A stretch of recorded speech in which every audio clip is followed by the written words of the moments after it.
Olá, tudo bem com você? Seja muito bem-vindo a mais um capítulo do Mundo Corporativo, que hoje se dedica a falar sobre a gestão do bom humor no ambiente de trabalho. É isso mesmo, nós vamos falar sobre bom humor, mau humor, sorriso, gargalhada. Como é que isso pode nos ajudar a melhorar a produtividade? Bom, para entender melhor esse assunto, nós trouxemos aqui um especialista em gargalhadas. E eu não estou me referindo a nenhum palhaço necessariamente, mas a um palestrante, o palestrante do bom humor, advogado trabalhista, gelotólogo. Marcelo Pinto, muito obrigado desde já pela sua presença aqui no Mundo Corporativo. Obrigado você, Milton, pelo convite. É muito gratificante estar aqui com você e com seus ouvintes. O Marcelo, que é autor do livro O Método Smile para a Gestão do Humor no Ambiente de Trabalho, um guia prático para a humanização corporativa, livro esse que foi publicado pela editora Ser Mais. Marcelo, e a primeira coisa que você vai ter que explicar para nós é o que é um gelotólogo. Isso é simples, Milton. Gelotólogo é a pessoa que estuda gelotologia. Ah, ficou muito mais fácil para minha vida isso agora. A gelotologia é o estudo do riso, o estudo dos efeitos terapêuticos da risada, da gargalhada e do bom humor, né, que proporciona para o nosso organismo e relacionamentos pessoais e profissionais. Vem do deus grego Gelos, deus do riso. Então são as pessoas que se dedicam ao estudo da risologia, mais conhecida entre nós. E por que é importante o riso? Por que é tão importante que merece um estudo?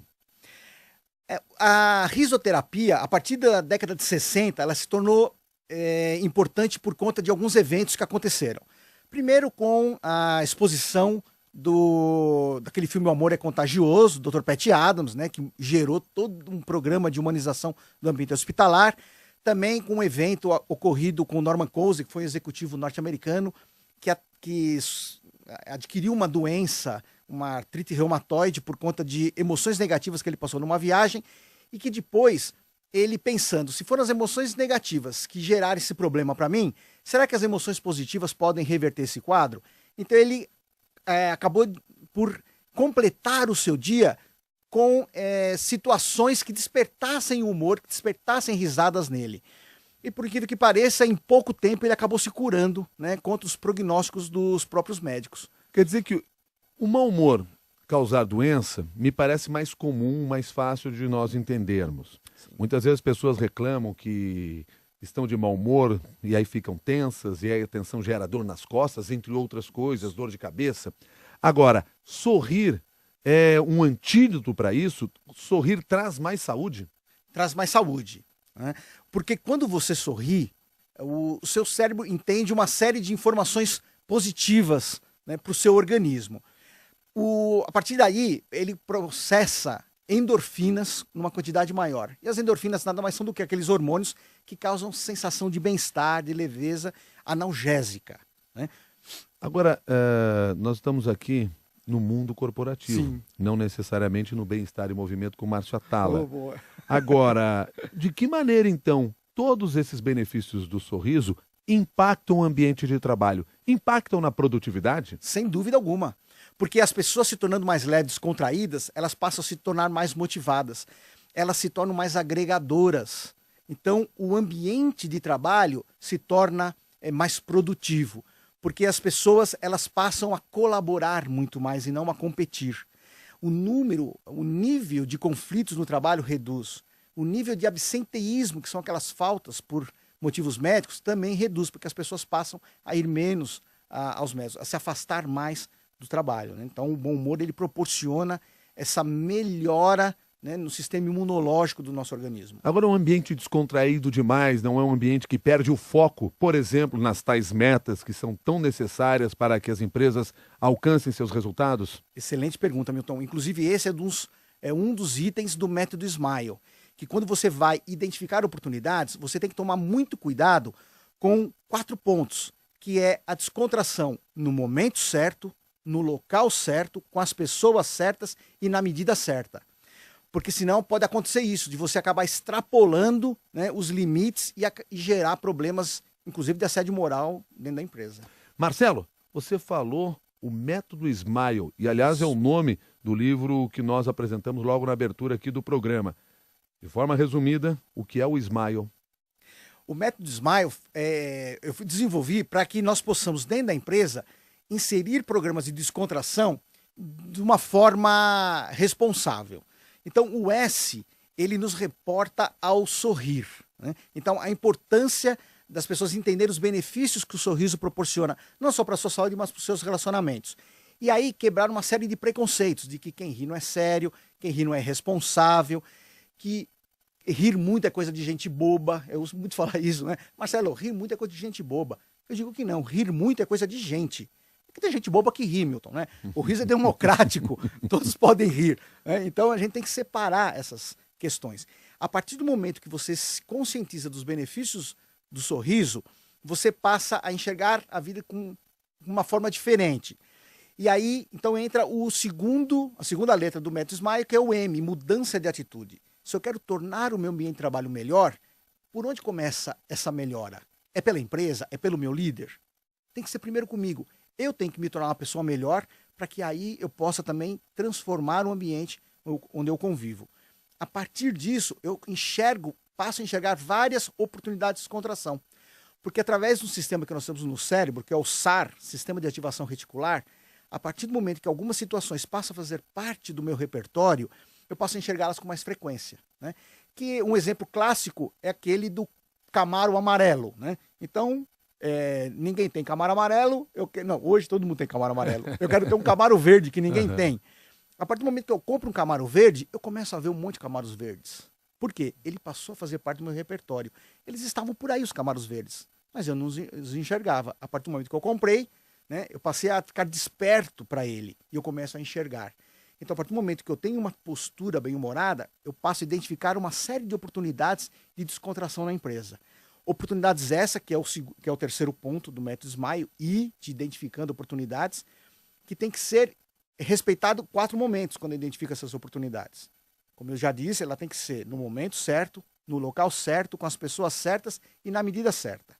No local certo, porque eu não posso ficar brincando no meio do salão, que aí eu vou atrapalhar o foco de todo mundo que está trabalhando. Então tem que ter um local apropriado para isso.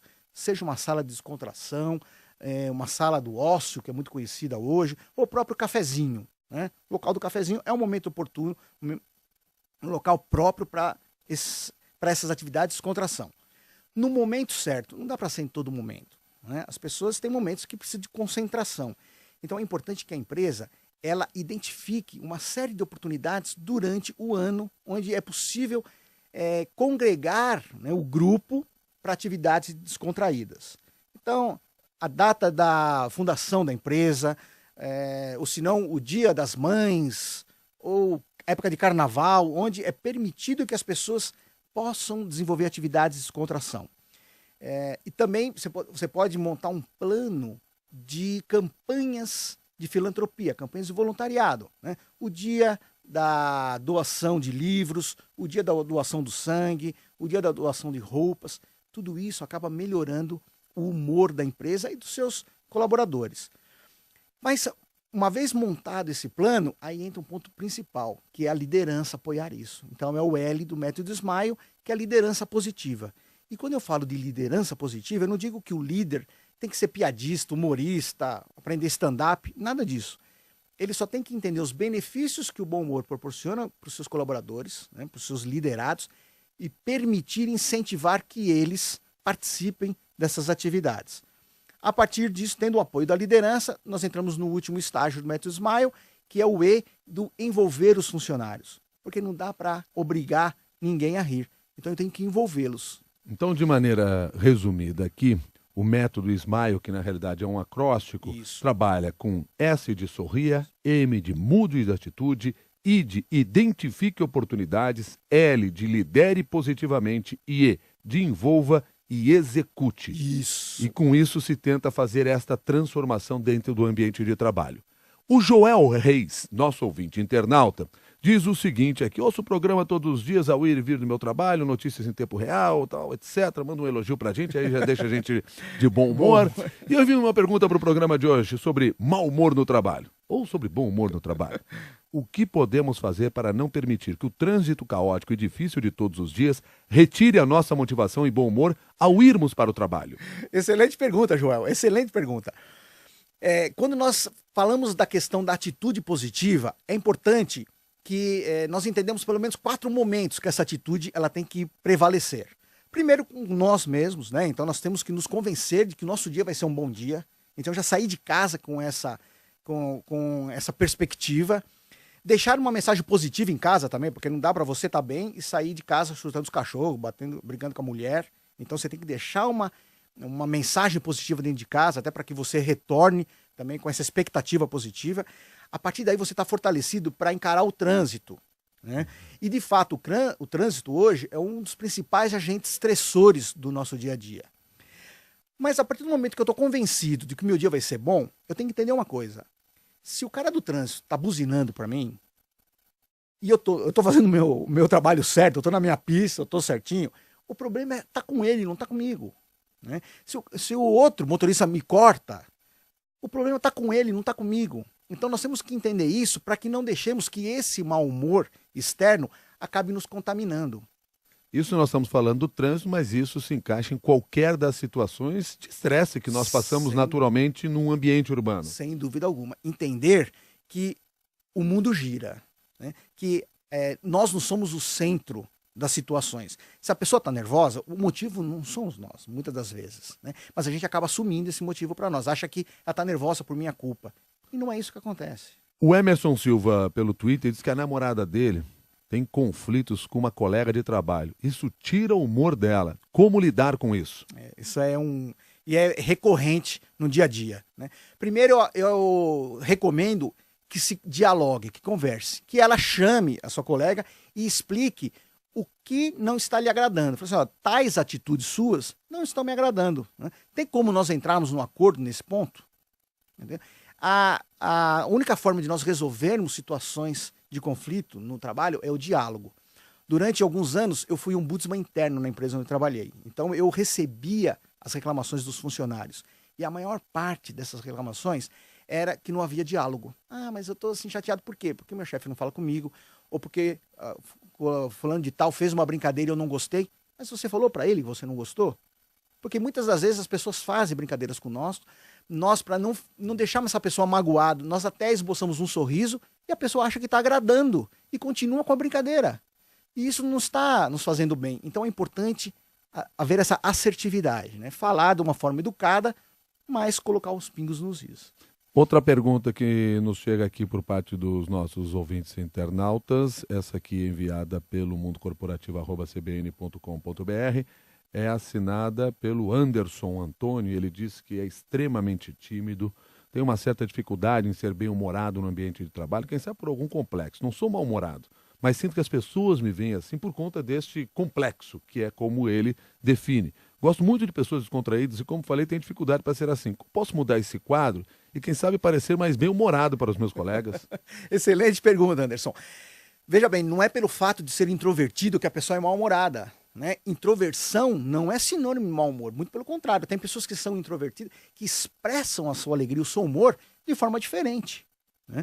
Então, é importante ele entender isso. Primeiro, ser introvertido não é ser mal-humorado, ok?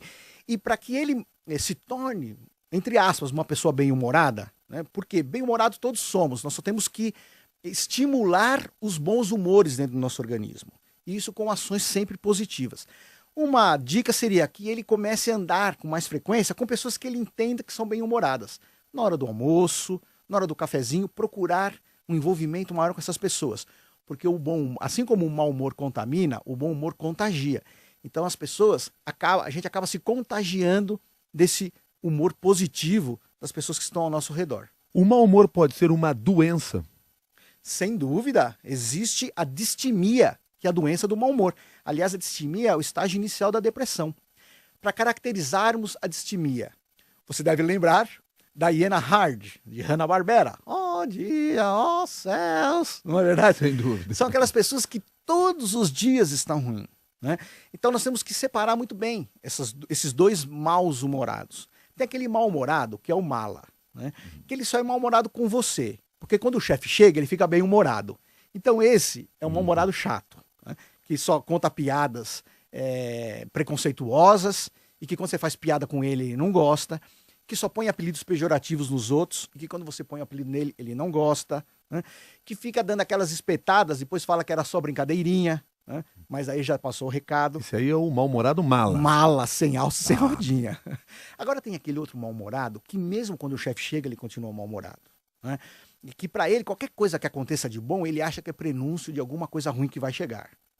Então esse é um mal-humorado crônico, é uma patologia, que é a distimia, né? Para isso existe tratamento médico, existe até que a pessoa pode melhorar. E é importante identificarmos isso, porque muitas das pessoas distímicas não reconhecem isso como doença. E tem tratamento, quer dizer, você pode se transformar, não mal-humorado pelo menos, não vou dizer que vai ser um bom-humorado, sorridente, etc., mas você pode mudar A isso. distimia, sim, existe, procurando um médico especialista, ele consegue reverter esse quadro. A propósito desse assunto, já que nós estamos falando aqui de doença, o Ricardo Bing Reis mandou para cá mensagem dizendo assim, ó, caso seja muito suspeito de algum colega de trabalho ser padecente de algum transtorno ou distúrbio de personalidade, não sabedor de si mesmo, né, dos seus problemas, tal, como proceder para ajudá-lo e também não contaminar todo o ambiente de trabalho com isso? Sim. Bom, por exemplo, então, Ricardo, se nós encontramos uma pessoa que nós identificamos como distímica, né, que é uma pessoa mal-humorada crônica, nunca chegar direto para ela e falar, olha, você está com um problema de saúde, você precisa procurar médico, porque ela não vai aceitar isso e vai criar um conflito. Então olha, hoje eu ouvi uma reportagem na CBN falando sobre bom humor e sabe o que eu descobri? Que tem pessoas que têm uma doença chamada distimia, que é doença do mau humor, que todo dia tá assim. Ou seja, nos usa como desculpa. Isso. Boa. Tá joia? Quer dizer, não tá indo diretamente, mas tá passando o recado. A pessoa vai entender, ela vai se identificar com esse problema e vai acender uma luzinha nela. Provavelmente ela vai entrar no site do Mundo Corporativo de hoje para assistir essa matéria, para ver, opa, deixa eu ver o que ele está falando. Né? Vai pesquisar mais sobre a questão da distimia, vai se identificar com isso e vai procurar uma orientação médica. O Ricardo Melo pega num ponto também que você já falou aqui. O Ricardo Melo está nos acompanhando pelo Twitter. Ele disse, eu estou ouvindo vocês. Então, aproveitando, segue uma pergunta. Como lidar com um colega que só faz piadas preconceituosas? Isso aí é um caso sério. Se você for líder dele, é melhor. Né? Fica mais fácil, porque você pode chegar, ser incisivo, falar assim, eu não gosto desse tipo de brincadeira, não quero esse tipo de brincadeira. Por quê? Porque isso pode gerar problemas para a empresa.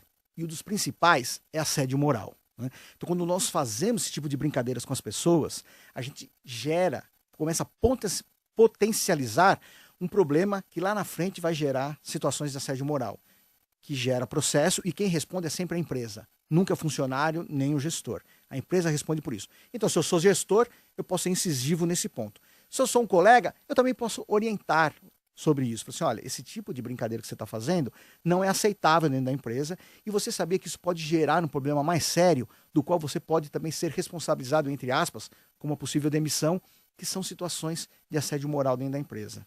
Você, como advogado trabalhista, atuou muito nessas questões de assédio moral? Porque você trata sobre isso no livro O Método Smile. Sim, atuei. Não diretamente no processo, eu consegui evitar uma série de processos para a empresa por conta disso, até ocupando a posição de ombudsman, né? Porque eu deixava muito claro para as pessoas a linha tênue entre essas brincadeiras, que muitas são até bem intencionadas, mas mal aplicadas, né? A pessoa aplica numa medida excessiva. Então, isso é muito interessante nós conversarmos. Por isso que eu falo que as empresas elas têm um papel importante nisso, de trazer esse tema para dentro, para discussão entre os seus funcionários, com enfoque inicial, né, de assédio moral, né, porque isso acaba chamando a atenção das pessoas por conta disso, e a partir daí você abre uma frente para tratar de outros assuntos onde o riso, o bom humor ajuda no desempenho da empresa, com redução de estresse, redução de conflitos, absenteísmo. Marcelo, outra pergunta aqui, assinada pelo Rob Malvão, através do e-mail. Sou uma pessoa bem-humorada, tanto na vida quanto no trabalho, porém trabalho na área de engenharia com 18 pessoas ao meu redor. Todos possuem bom humor, mas um dos grandes problemas é justamente isso. Brincam demais. Qualquer ocorrido vira motivo para fazer brincadeira. Digamos que acaba sendo uma tirada de sarro. E todos têm uma piada e, caso não tenha ocorrido nada, relembro o acontecimento da semana ou do mês passado e volto a fazer piada. E eu não sou mas todos aqui viram alvo disso. E isso me incomoda. Gostaria de saber melhor modo de pensar e comportar nessas ocasiões. E aí eu aproveito a pergunta do Robert para fazer a seguinte pergunta. Existe um momento certo para a brincadeira e para se brincar na empresa? Sim. E a empresa tem que identificar isso, tem que explicitar isso para os seus funcionários, né? Por isso que eu digo que a importância de termos um plano de gestão, um plano de descontração dentro da empresa de forma responsável, para que as pessoas entendam que a empresa apoia esse tipo de programa, esse tipo de descontração, mas que nós temos que ter a medida certa disso. Sabemos exatamente quais são os momentos onde isso é permitido, né? Os locais onde isso é permitido, né? E a medida que isso é permitida. Então, uma dica que eu dou para o Rod é o diálogo, é conversar com essas pessoas e falar, pessoal, acho que está indo demais, né? É legal, eu gosto disso também, mas vamos estipular aí uns momentos, sei lá, meia hora antes do almoço, ou depois, ou durante o almoço, deixar isso claro, né? Para que não se perca, porque senão vira bandalheira, vira baderna. Mas aí, se for determinar horário, não perde a graça? Perde a graça, mas dentro da empresa, né? Quando nós estamos falando de um ambiente corporativo, não pode haver essa liberdade, né? Porque a gente está tratando com coletividade. Aliás, o Thiago, que foi aqui no nosso grupo de discussões do LinkedIn, até deixou essa questão. Até que ponto essas brincadeirinhas são permitidas? Como é que você vai saber esse limite? Ele até volta a citar aqui a questão do assédio.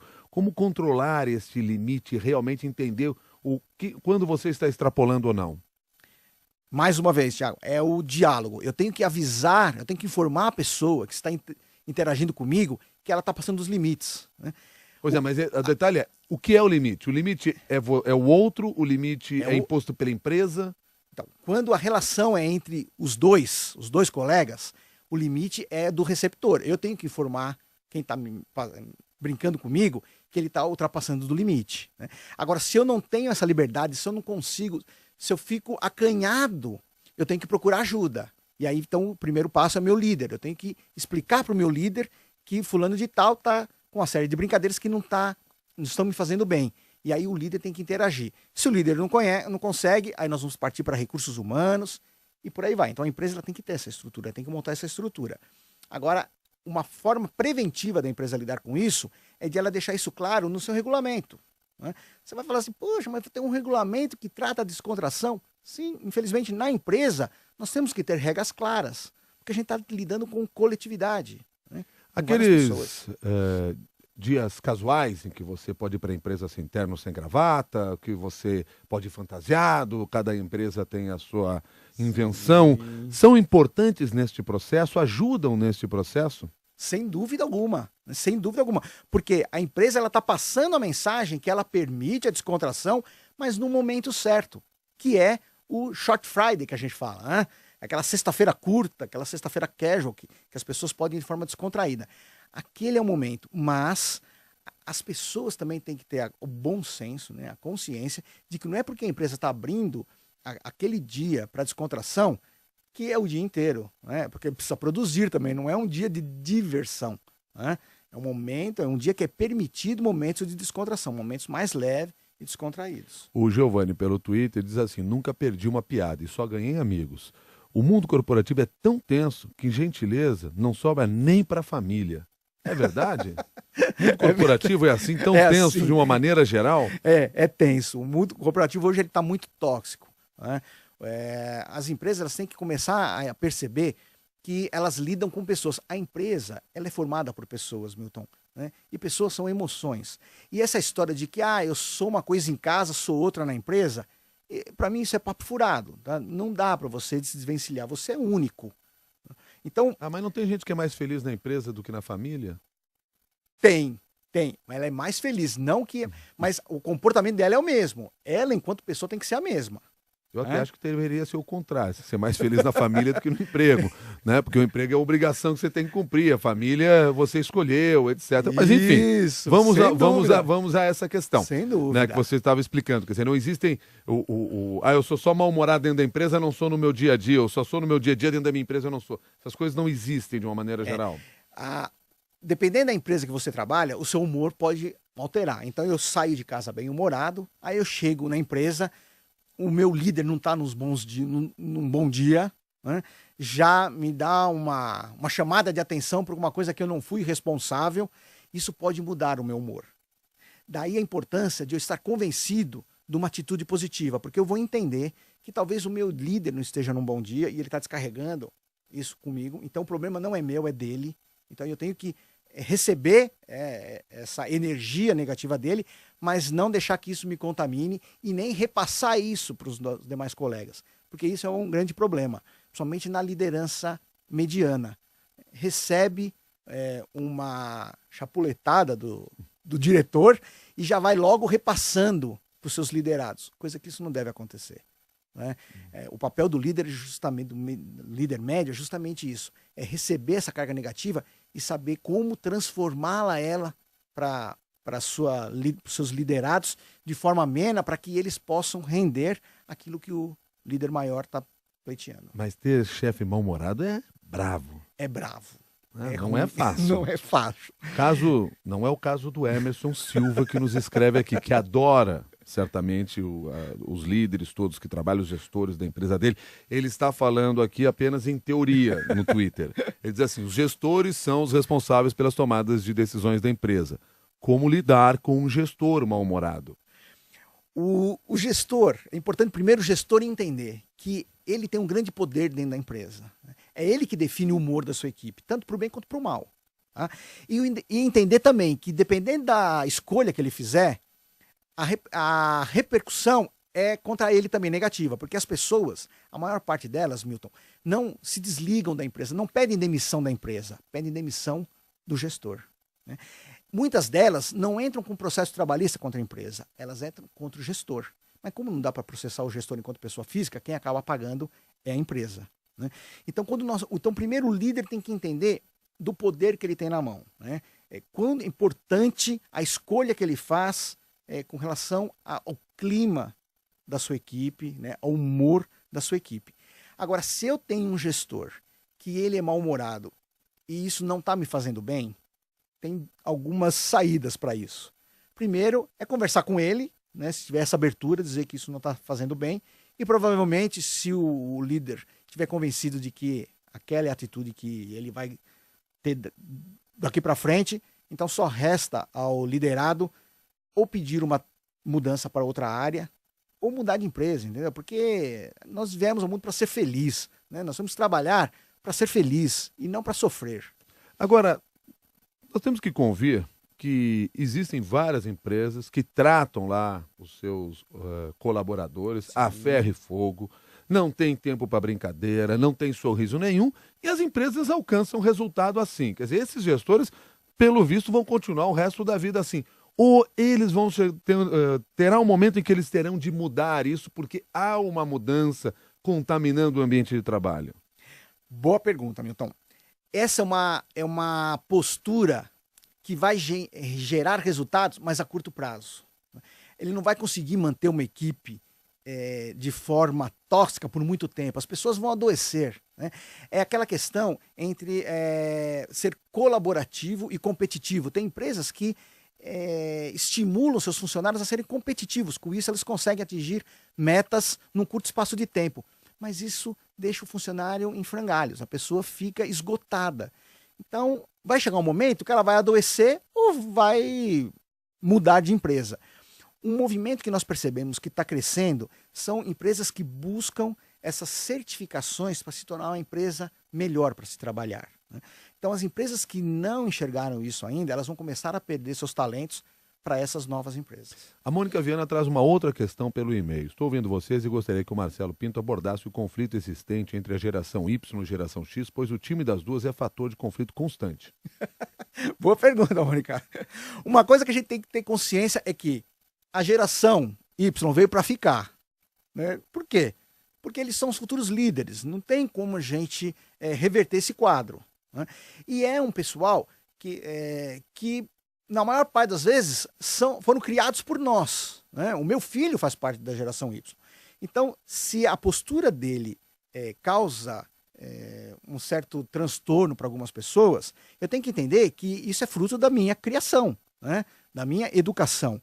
E eles enxergam o mundo corporativo de uma forma totalmente diferente da nossa, pelo menos da minha, né? Que sou da geração X, né? Lá de trás. Eles são mais desprendidos, eles dão muito mais valor à descontração, a um clima descontraído. O líder, para ele, tem que dar o exemplo. Né? Então, esse tipo de conflito eu digo que assim, não tem tanto a ver com o humor, mas nós temos que entender que essa geração é uma geração mais descontraída, mais leve e que dá muito valor ao bom humor. Você propõe que para se fazer a gestão do humor no ambiente de trabalho, crie-se um comitê de alegria? Isso. Por quê?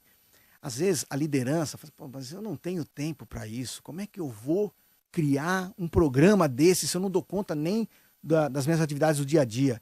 Então ele tem duas opções. Ele pode contratar um consultor do humor, né, para que ajude ele a isso, ou criar um grupo específico de pessoas para que identifique essas situações bem-humoradas dentro da empresa e crie esse programa, que é o Comitê da Alegria que eu digo. Esse Comitê da Alegria ele pode ser aquela equipe que cuida da comunicação interna da empresa, ou uma equipe multidisciplinar, né, composta por recursos humanos, marketing, que tem ótimas ideias, né, pessoas da área de qualidade de vida.